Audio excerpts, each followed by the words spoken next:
Allah razı olsun. Sağ olasınız. Bu konulara önem verdiğiniz için tekrar size teşekkür ediyoruz. Şimdi yani Suriye malumunuz olduğu üzere 15 yıla yakın bir zamandır maalesef bir çatışmanın içerisindedir. Dolayısıyla 15 yıldan bu yana gerçekten de halk ciddi bir şekilde, özellikle sivil halk bunu söylüyoruz, ciddi bir şekilde mağdur oluyor. Son böyle bir buçuk yıla yakın bir süreçtir. Ufak bir duraksama oldu, biraz toparlanma olurken tekrardan yeni bir çatışmanın içerisine üzülerek belirtmiş olalım ki girdi.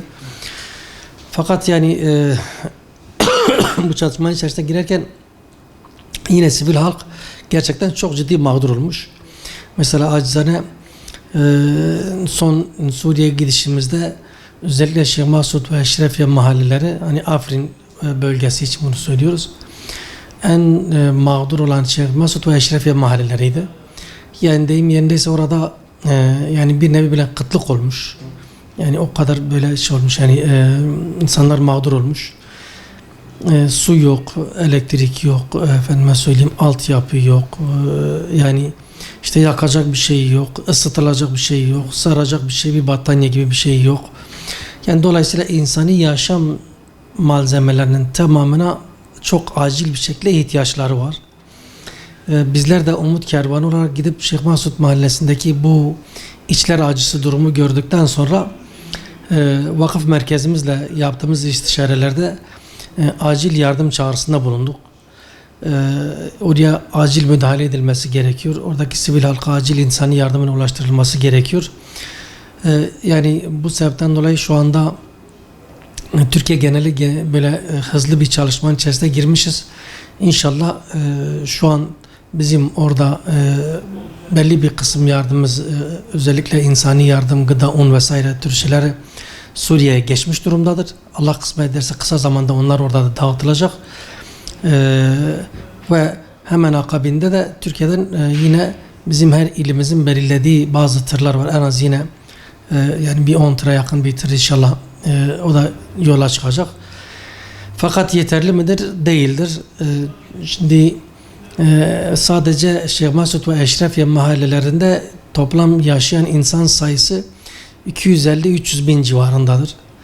Çünkü dışarıdan gelen göçlerden dolayı bir yığılma olmuş.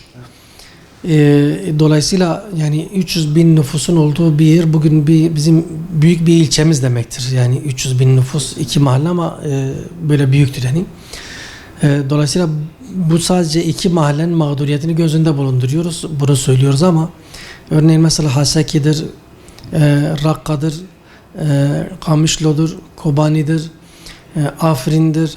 Yani buralarda göz önünde bulundurduğumuz vakit gerçekten de mağduriyet katmerleşiyor.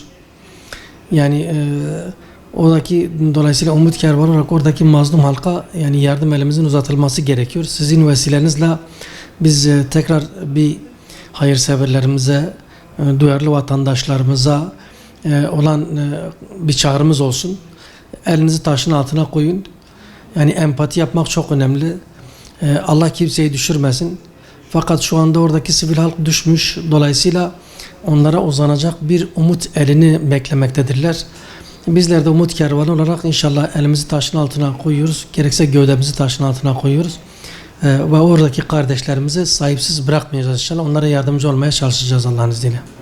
Yani orada mağduriyet gerçekten de çok büyük. Yani bazı şeyler yaşanıldığı vakit fark edilebiliyor. Yani mağduriyet büyüktür kelimesi küçük kalabilir. Yani çünkü bazı hususlar yaşanılmadan, görmeden tam net resim çizilemiyor, tam portre görülemeyebilir. Biz ancak oraya gidip yardım dağıttığımız vakit bunu görebildik. Yani normalde dediğimiz gibi, normalde bizim daha önceki yıllarda da yani Suriye olayları patlak verdiğinden bu yana bizim çalışmalarımız orada devam ediyor. Ve git gel yapıyoruz. Fakat bu özellikle Şeyh Masud mahallesindeki son dağıtımlarımız ve oradaki o halkın deyimindeyse o durumunu gördüğümüz vakit içler acısı bir durumdur. Yani onun için çağrımız şudur. Bütün kardeşlerimiz ve hayırseverler biz elle taşın altına koysunlar inşallah.